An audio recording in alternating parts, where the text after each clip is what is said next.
Amigos de Agentes 305, sean bienvenidos a esta cobertura especial con motivo de la Dubai World Cup en su edición del año 2022. Quien tiene el inmenso gusto de saludarles es su amigo Carlos Morales. Estamos hoy acompañados, como hicimos el año pasado, por una buena amiga de la casa. Nos referimos a Laura King, como sabemos, radicada en Dubái y quien definitivamente es una figura súper importante en cuanto a los medios se refiere en Dubai Racing TV y cubriendo todo lo que es las diferentes actividades hípicas.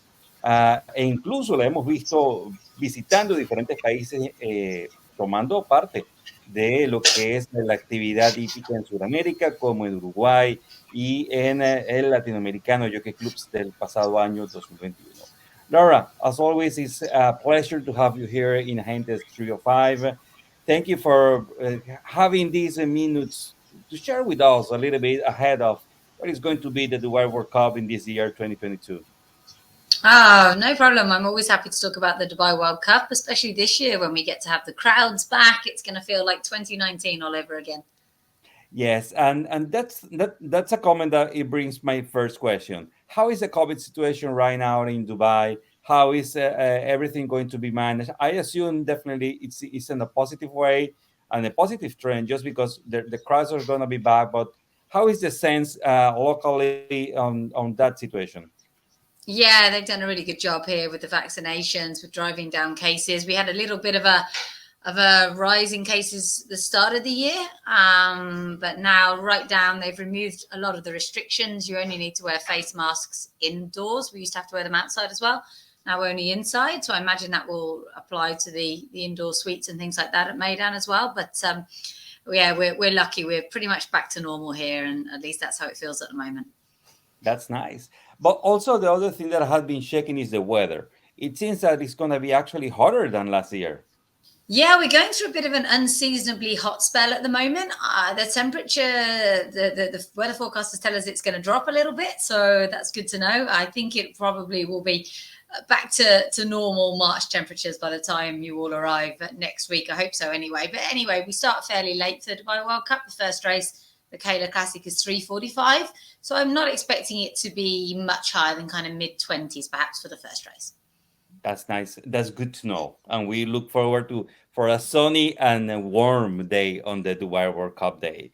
Agentes 305 llega a todos ustedes por una cortesía de BetAmerica 007, la principal plataforma de apuestas deportivas en línea para toda Latinoamérica, con el casino online disponible las 24 horas, 7 días a la semana, así como tu disciplina deportiva favorita, la NBA, las grandes ligas.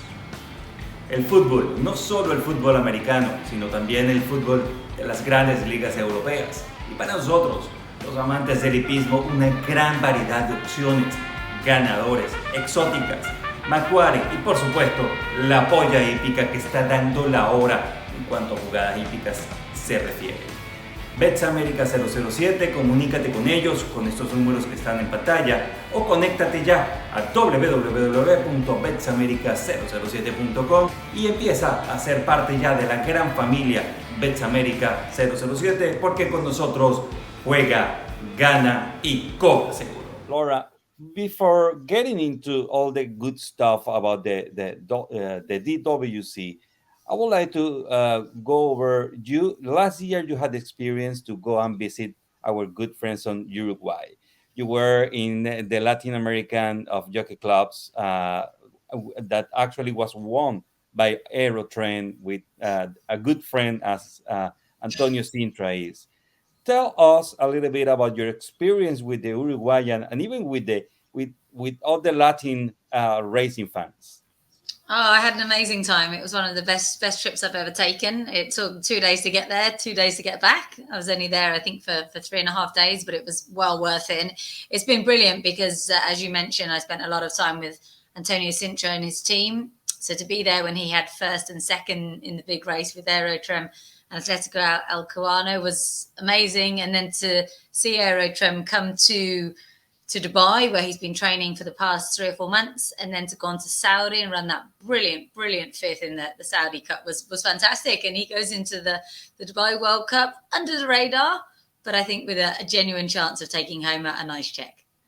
Yeah, definitely. That fifth position of Aerotrain in the Saudi Cup was actually for all of us definitely feels like a first place just because of the lower expectation that the horse has for that race.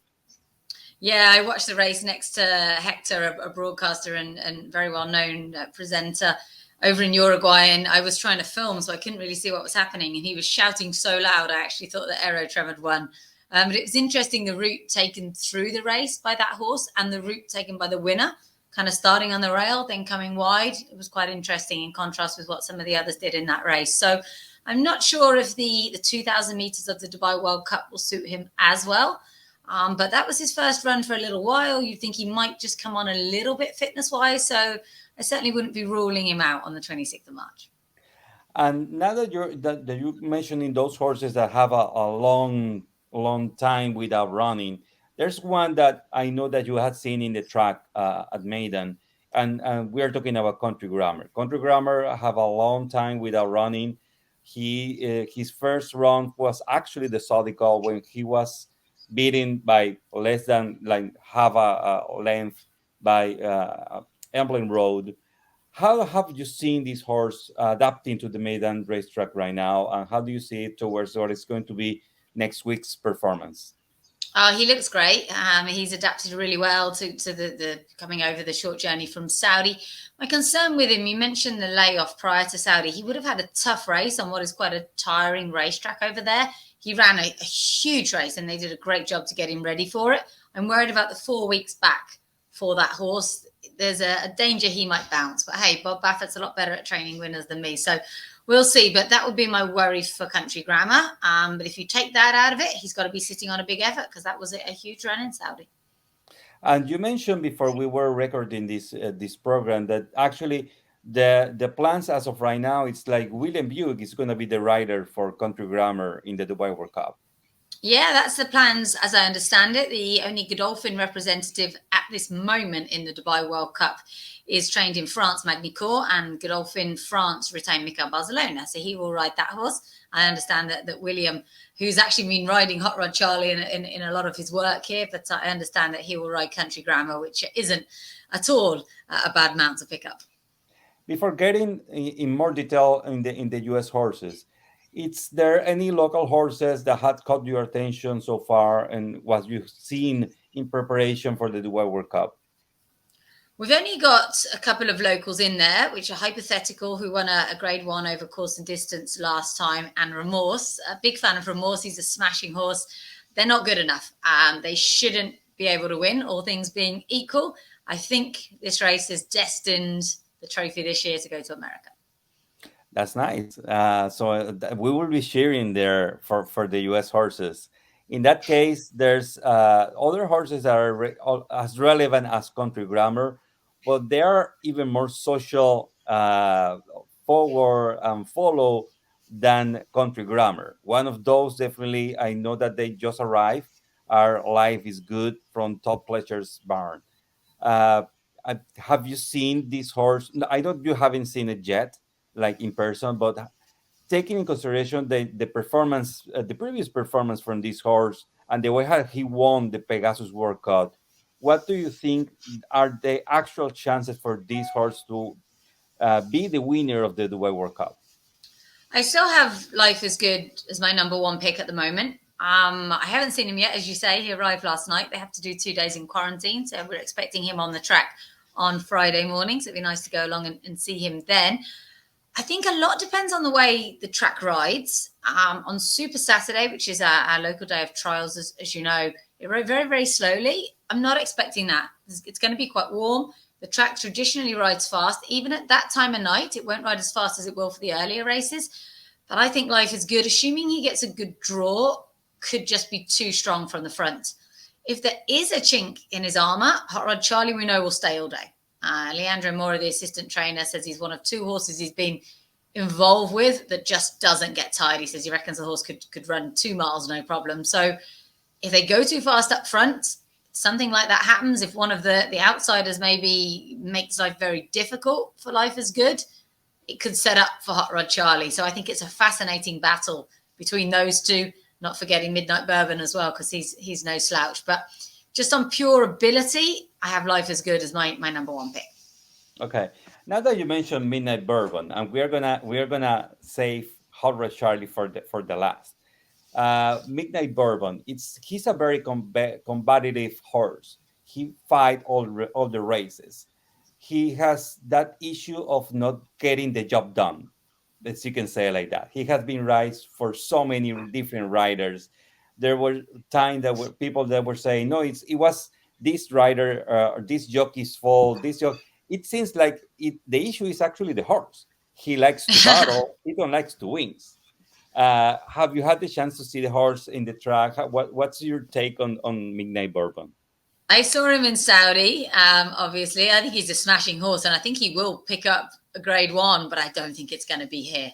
I'd love to be wrong. Of course, Steve Asmus and his whole team have been massive supporters of the Dubai World Cup meeting down the years. But as you say, he's come up short a few times now, hasn't he? He's going to need, I think, a couple of the others to underperform to win this one. And Hot Rod Charlie, definitely, he's a horse that takes home the heart for everyone. As of right now, he's going to be ride by his regular rider, Flavian Pratt. You were mentioning before recording the show that it reminds you to California Crown and Curling, and we're talking about the World Cup winners. What do you say that, and what's your take on Hot Rod Charlie? He only reminds me of them because he's been here and he's trained here, which has been fantastic. We're so lucky when these big name American horses come here early. We get to see them every morning if we go to the track. It's absolutely wonderful, and I thank Connections for doing that for us. But other than that, he's nothing like California Chrome or Curlin. He's not the most impressive. He's not the biggest. He's kind of cool and athletic, and we know he's got a ton of ability, and he's very professional about how he goes about his business in the mornings. And the more I watch his race last time, Maxim Challenge Round 2, he beat Al Nafud, who interestingly goes to the Godolphin Mile, not the Dubai World Cup. And there was a moment in that race where you thought he might get beaten, and he got stronger and stronger the further he went. So, as I said, there's no doubt to my mind that he's going to be finishing the race really, really well. So if there's any concern with Life is Good, if he goes a little bit too fast, if something hassles him, this guy is going to be closing. So in few words, as your analysis as of right now, as we know, like that the post position, it can change this initial approach. Definitely, it should stay in the U.S. field in the winning of this year Dubai World Cup. It should. And we've obviously got last year's second Chiwa Wizard in here as well from Japan. They prepped a little differently this year. They didn't go to Saudi. But this year's World Cup is way better than the one that Mystic Guide won 12 months ago. It's a totally superior race, in my opinion. So I think he's up against it. And for me, of course, the post position will matter, but not as much as it has in the past. We're looking at a field of 10 at the moment. So you're not going to have anyone stuck out in 14, which will be a relief for Connections. And I know Americans traditionally don't like to draw the rail, but if Life is Good gets 1 or 2, I think he's going to be very hard to beat. Yeah, and definitely, and Ira Ortiz Jr. definitely, he knows how to get out of the hole, if we can put it that way, if Life is Good draws the first or second post position. Yeah, exactly. He's a very experienced jockey. He's won pretty much all the big races that are to win over in the States. So I wouldn't be concerned about him at all. There's not really that much to be worried about, I say, unless they misjudge things on the front end, or the track is riding slowly, or he really doesn't get the extra couple of 100 meters. And then he's very much the one to beat. Con más de 30 años de experiencia y ubicados en el corazón de Kentucky, Monte Sacro Farm ofrece servicios completos en reproducción y cría de caballos pura sangres de carrera, asimismo asesoramiento para la compra y venta de puras sangres. Liderizado por el Dr. Oscar Benavides y este año incorporándose al Dr. Milton López Benavides, Monte Sacro Farm ha sido la cuna de grandes campeones, como las múltiples ganadoras de grado clásica y millonarias, Winshot, Seattle Smooth. Seattle Smooth was bred in Kentucky by Dr. Oscar Benavides and Darling. así como Spawn to Run, ganador de la Breeders' Cup Dirt Mile 2019.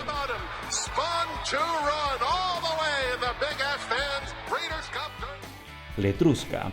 But Letruska is battling on bravely. Monomoy Girl a length. Letruska doing her level best. Monomoy Girl, Letruska battling back. Letruska, Monomoy Girl, Letruska! Moni's Son Charlotte. Miss Candy Rum.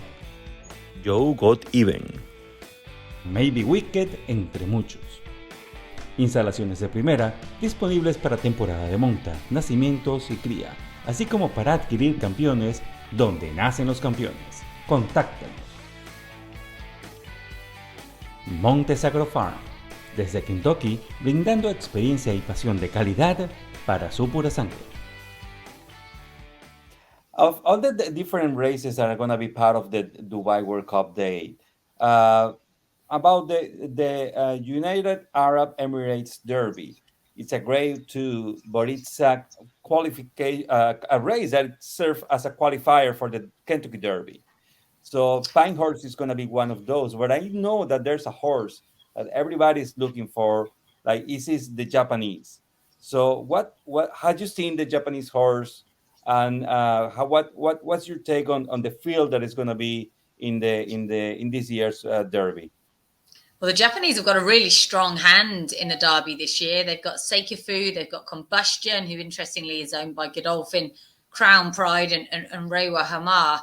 Of the four, Seikifu will be the one who interests me most. I think he's very capable of reversing the form with Pinehurst from Saudi. Pinehurst, a very good horse, because we know that Grade 1 Del Mar Futurity winner.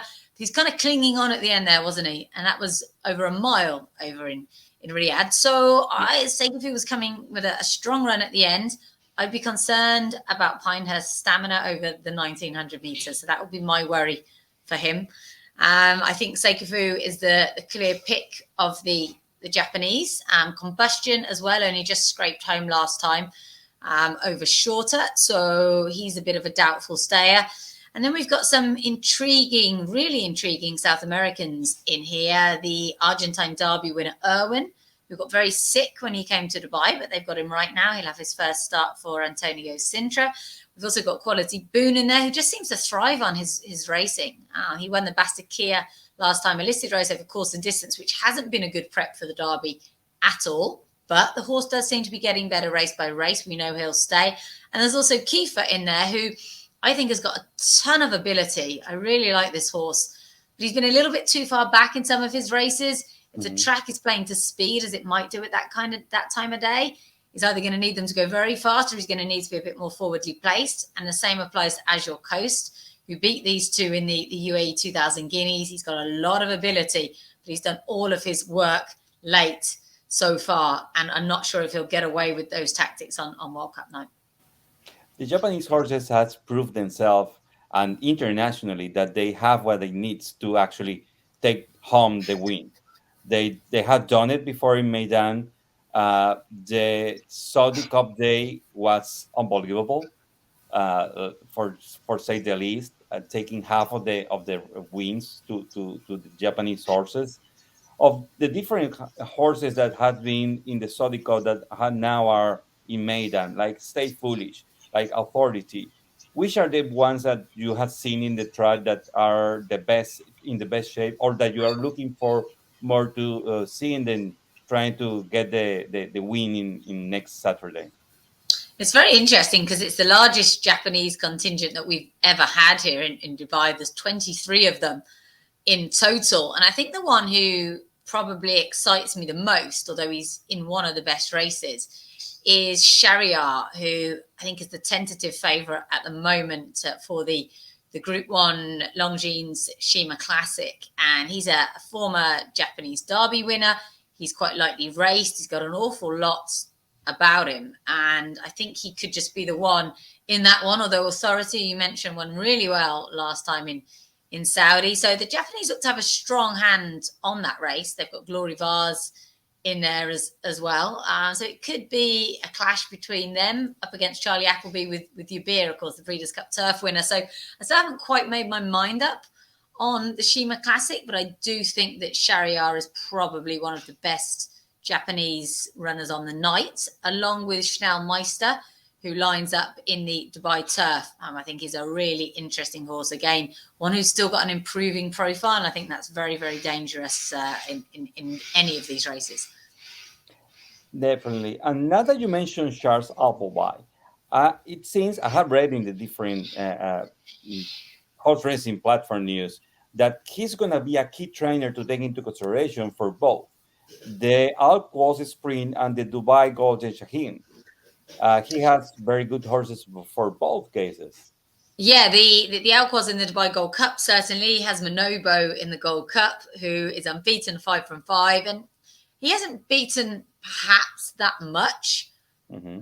But there's been a couple of horses fall by the wayside for that race. We don't have Sonny Boy Liston, unfortunately. He was going to be the only Group 1 winner in there. So Manobo, I think, is going to be really tough in that race, which Charlie won a couple of years ago with cross country. He's going to be one of the shortest favourites on the day for sure in that race. He goes up against Stay Foolish, of course. We mentioned from Japan, so that's interesting. Stay Foolish could go forward again, and that's how the race was won last year from the front by subject to this. So it won't be easy for Manobo. It'll probably be the toughest challenge he's faced, but he's going to be a banker on the card for a lot of people. And then the Al Quoz Sprint is intriguing because Man of Promise last time put in one of the best performances I've seen over that 1,200 metre straight turf track at Meydan. I thought it was absolutely spellbinding. It was a Group 1 performance in a Group 3. He's yet to run. He's yet to prove himself at this level. He was 8th in the race last year and actually ran very well, I thought. He's a better horse this year. Charlie's been quoted as saying he's got a real sprinter's backside on him. I think he's a proper horse. There may have been a bit of a faster strip of ground that slightly flattered his win last time. But I still think he's very, very good.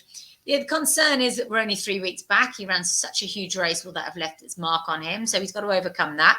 Whereas one of his stablemates, Creative Force, comes in here fresh, having won last the Champion Sprint at Ascot in October. So he's intriguing as well. And at the moment, we don't know which William Buick will ride. Omega 3 y 6. Ácidos grasos esenciales para su caballo que se encuentran presentes en Equigras. Equigras es un suplemento energético en polvo con alto contenido en omega 3 proveniente de aceite de pescado, así como omega 6 en la proporción adecuada para su caballo. Equigras ayuda a su caballo a incrementar la eficiencia en el uso de la energía, promueve la rápida recuperación luego del entrenamiento, reduce la fatiga muscular y reduce las inflamaciones en las articulaciones, ligamentos y tendones. Equigras es digerible y se puede utilizar en equinos en todas las etapas fisiológicas o productivas en todo tipo de actividad. Es estable en todas las condiciones ambientales y puede combinarse con otros productos utilizados en la dieta equina, mejorando así la calidad nutricional de las mezclas. Disponible ya a nivel nacional, contáctelos a través del número y el email que aparece en pantalla o conéctese ya a través de su página web www.equigrasusa.com.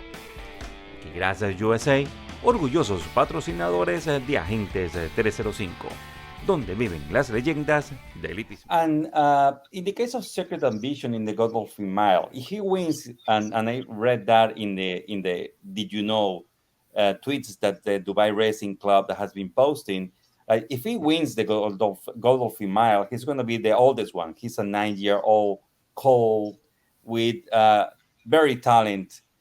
What do you think? I think that horse definitely have a clear chance to get the win in the Godolphin Mile. I think he can win it as well. Yeah, you mentioned Heavy Metal and Secret Ambition both won it as 8-year-olds, and he's had 2 starts this season. He ran a great race in defeat when he wasn't fully fit over the course and distance in Maximum Challenge Round 1 when he was second to Golden Goal. Then I thought he ran a brilliant race in Saudi. He turned for home looking as if he was going to finish better than 7th and faded out of it. And then his trainer, Bupat Seema, told us after the race he actually scoped dirty. All of his horses did. He felt there was maybe an issue with the travelling, that it was a bit too cold on the plane, something like that. So that makes the run even more meritorious. He's another one who thrives on racing. The 3 weeks back for him won't be a problem. Last year, though, he was the beneficiary of both a good ride and a speed-biased track. So I think a lot of it had to do with Tai Gaucher being very astute on the horse. The interesting thing this year is his stablemate, Al Nafud, who's a real revelation. he'd be competitive, I think, in the World Cup. They've gone for this race. They want to try and win a race. And I don't know which one Tiger rides at the moment, or even if he'll be given the choice. But they are the two to concentrate on for me in the Godolphin Mile. Okay. There's two other races that we definitely cannot avoid to talk about.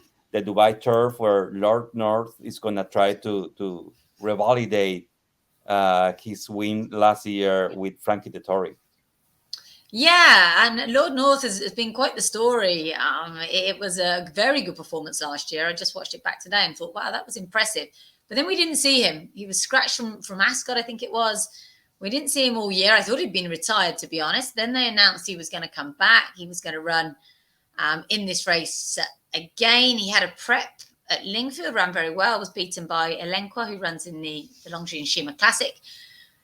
But it'll be some training performance. If they can get him back after a year off, I know he's had the prep in a race that is much stronger than that which he won 12 months ago. That, for me, is the key fact. So I'll be against Lord North. Yeah.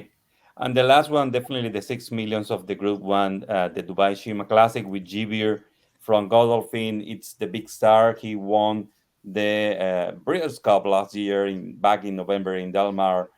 How this horse has been doing at the track right now, and Authority is the other horse from the Japanese fleet that is going to be there. How do you envision that is going to be this race?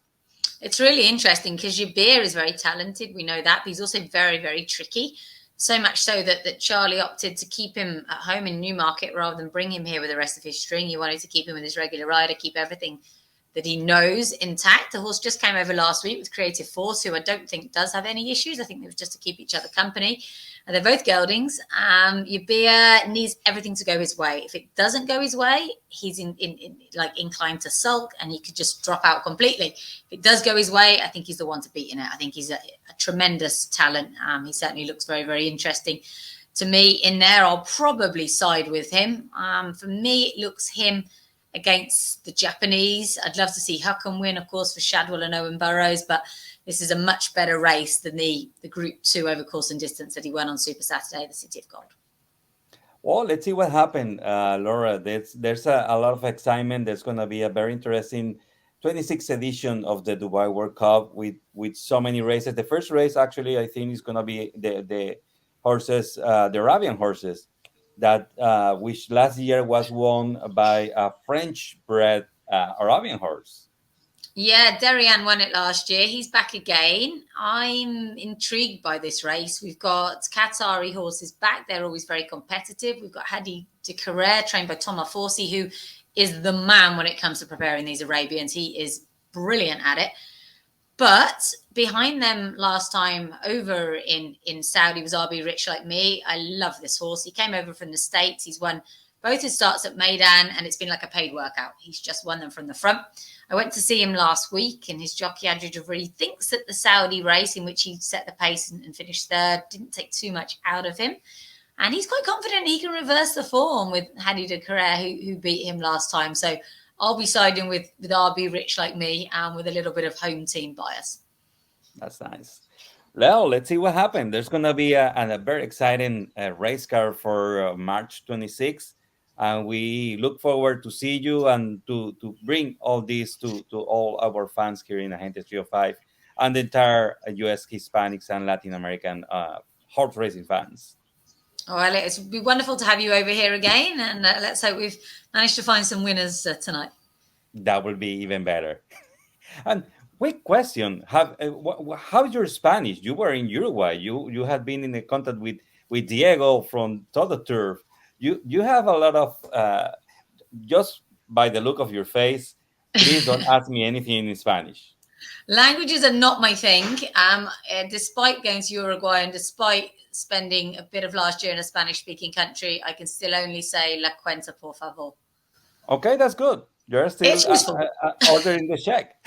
Yeah, exactly. That's all I can do. I am terrible at languages, have no excuse apart from lack of talent and laziness. No problem at all. Thank you, Laura, for your time, and thank you for bringing all those insights that you have from your experience in Dubai. And gracias a todos ustedes por seguir con Agentes 305 y así continuamos con más de la cobertura de agentes 005 con motivo de la Dubai World Cup 2022.